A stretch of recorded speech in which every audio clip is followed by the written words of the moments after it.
इन साथियों, आप सभी का स्वागत है इतिहास के इस दूसरे टॉपिक में। तो जैसा कि मैंने कल आप लोगों को पढ़ाया था कि अभिलेख क्या होता है और अभिलेख का पूरा टॉपिक जो हमने क्लियर करवाया था, तो आज जो है हम वेद पढ़ाने वाले हैं, है ना।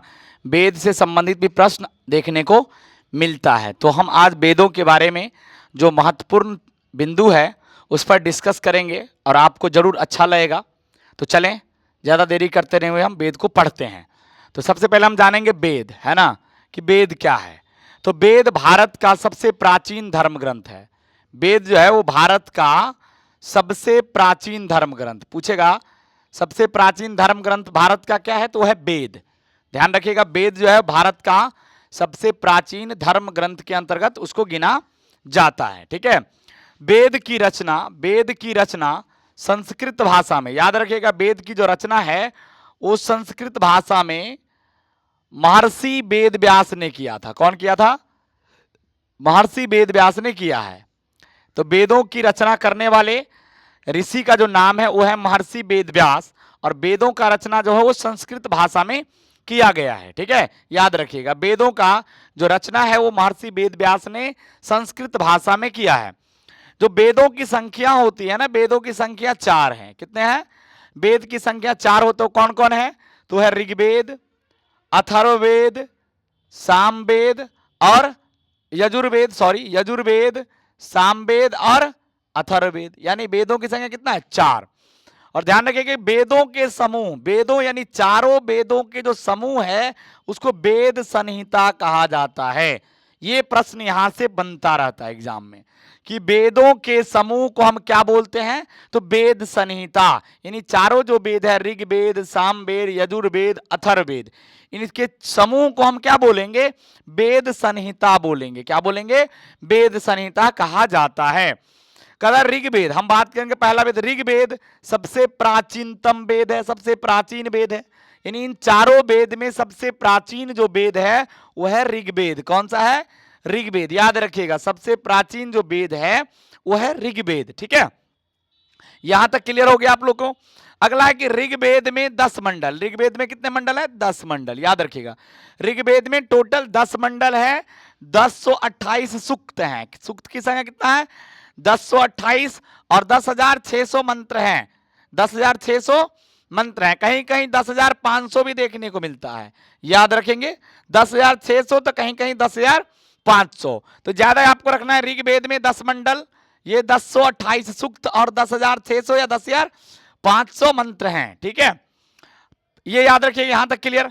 ये इंपॉर्टेंट है। ऋग्वेद का दूसरा, याद रखेंगे, ऋग्वेद का दूसरा एवं सातवां मंडल, दूसरा एवं सातवां मंडल। ऋग्वेद में जो 10 मंडल है ना, उसमें से दूसरा और जो सातवां मंडल है वो सर्वाधिक प्राचीन मंडल है। तो ऋग्वेद का सबसे प्राचीनतम मंडल कौन सा है? तो दूसरा और सातवां। और पहला एवं 10वां, पहला एवं 10वां जो मंडल है वो सबसे बाद का मंडल, यानी बाद का मंडल, है ना। तो सबसे प्राचीनतम मंडल ऋग्वेद का कौन सा है? दूसरा और सातवां। और सबसे बाद का जो मंडल है वो पहला और 10वां है। यहां तक आप लोग को क्लियर हो गया होगा। ये इंपॉर्टेंट है, ये आपको ट्रिपल स्टार लाइन आता है। ऋग्वेद का 9वां मंडल, ऋग्वेद का कौन सा मंडल? 9वां मंडल। ऋग्वेद का 9वां मंडल सोम मंडल कहा जाता है, यानी सोम देवता को समर्पित है। ऋग्वेद का जो 9वां मंडल है वो सोम देवता को समर्पित है। याद रखिएगा, ऋग्वेद के 9वें मंडल को सोम मंडल कहा जाता है। क्यों कहते हैं? क्योंकि ये मंडल सोम देवता को समर्पित है। तो ये ट्रिपल स्टार को लाइन के अंतर्गत आता है। ये भी बहुत ज्यादा इंपॉर्टेंट है। कई बार ये ट्रिपल का, इसको 4 स्टार हम दे सकते हैं, इसको 4 स्टार इस लाइन को देंगे। कहता है ऋग्वेद के 10वें मंडल, ऋग्वेद के कौन सा मंडल? 10वें मंडल। 10वें मंडल के पुरुष सूक्त, कौन से सूक्त?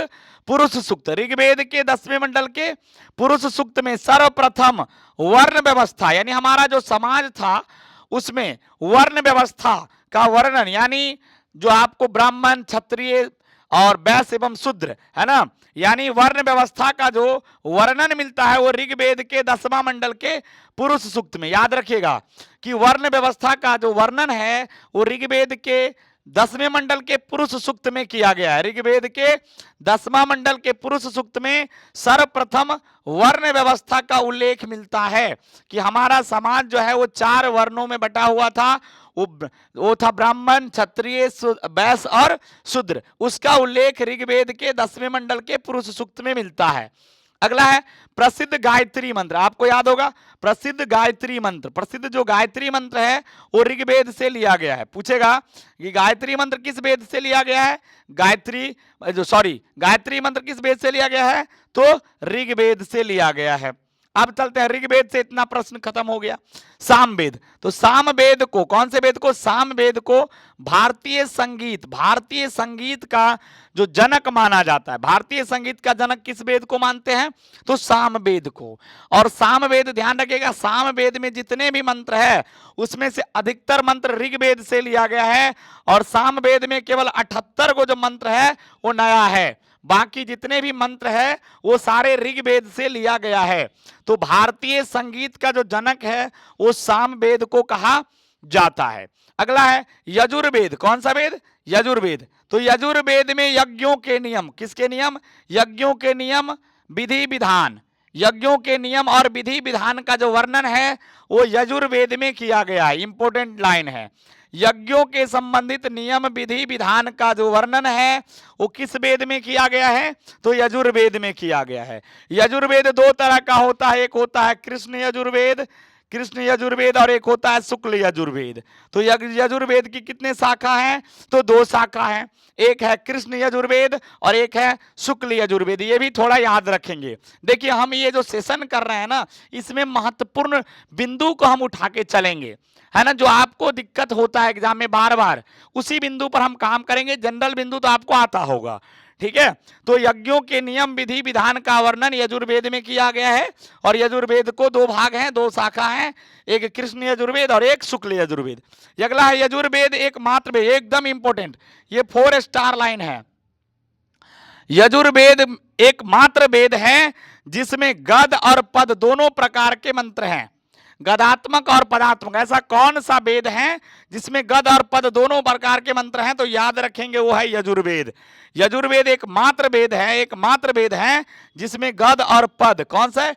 गद और पद दोनों प्रकार के मंत्र मिलते हैं इसमें, गदात्मक और पदात्मक, याद रखेंगे। अगला है यजुर्वेद संबंधित अगर प्रश्न आएंगे तो यहां तक ही आएंगे। अगला है अथर्ववेद, अंतिम कौन सा? अथर्ववेद। तो अथर्ववेद में अंधविश्वास, क्या चीज? अंधविश्वास, जादू टोना का वर्णन मिलता है। पूछेगा कि अंधविश्वास जादू टोना का वर्णन किस वेद में मिलता है? तो हमारा है कौन सा? अथर्ववेद। याद रखिएगा, जादू टोना अंधविश्वास, है ना, उसका जो वर्णन है वो आपको किसमें मिलता है? अथर्ववेद में। अगला अंतिम लाइन जो है, अथर्ववेद में परीक्षित, अथर्ववेद में परीक्षित को कुरुओं का राजा कहा गया। याद रखिएगा कि किस वेद में परीक्षित को कुरुओं का राजा कहा गया है? तो कहा गया अथर्ववेद में, ठीक है। तो अथर्ववेद में परीक्षित को कुरुओं का राजा कहा गया। तो इस प्रकार वेद से प्रश्न जो है इतना बन सकता है ना। इसी सारे इंपॉर्टेंट लाइन से वेद से प्रश्न बनेंगे, है ना। तो अगर आपको ये सेशन अच्छा लगा होगा तो आप इस सेशन को लाइक करेंगे। अगर हमारे चैनल पे नए हैं तो इस चैनल को सब्सक्राइब जरूर करेंगे, क्योंकि जो भी हम वीडियो देंगे आपको प्राप्त होंगे, है ना। तो साथ ही साथ अगर बताएंगे हमारे जो समझाने का तरीका, अगर इसमें कुछ त्रुटि हो तो आप कमेंट में बता सकते हैं, है ना। और आपको इतिहास का कौन सा टॉपिक आपको दिक्कत है वो आप हमें बोलेंगे कमेंट सेक्शन में, हम आपको क्या करेंगे उस टॉपिक पे विशेष चर्चा करेंगे। तो आज के लिए यहीं पे जय हिंद, जय भारत।